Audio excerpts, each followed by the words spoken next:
国际新闻，咱来关心洛西亚拍乌克兰，到明年的2月，这场战争就拍3年啊。乌克兰的总统泽伦斯基29日时，伊接受媒体访问，头届提出互战争结束的条件。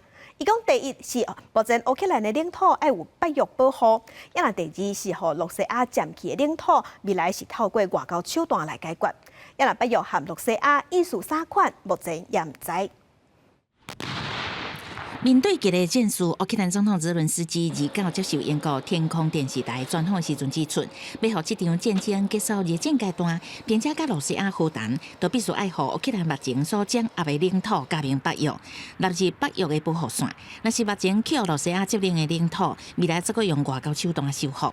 But if we want to stop the hot stage of the war, we should take under NATO umbrella the territory of Ukraine that we have under our control.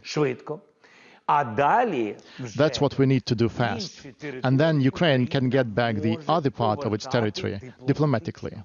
泽伦斯基进前捌就抓乌克兰绝对袂伫失去任何一块土地情形，甲罗西亚上谈判桌。不过29的谈话出现转变，好亲像有意放下已经互罗西亚夺走18%土地的主权问题，先解决目前双方激烈交战的状况。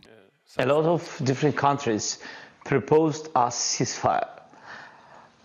So the question is, ceasefire where? That is the question. The second point is, if we speak ceasefire, guarantees that Putin will not come back. 泽伦斯基访问的时阵，嘛表明希望会当甲明年1月20日就职的美国总统川普保持直接沟通的管道。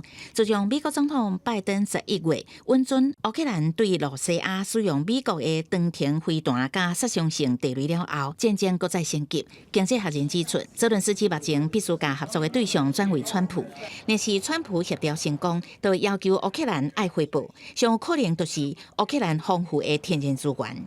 公司新闻，景元庆编译。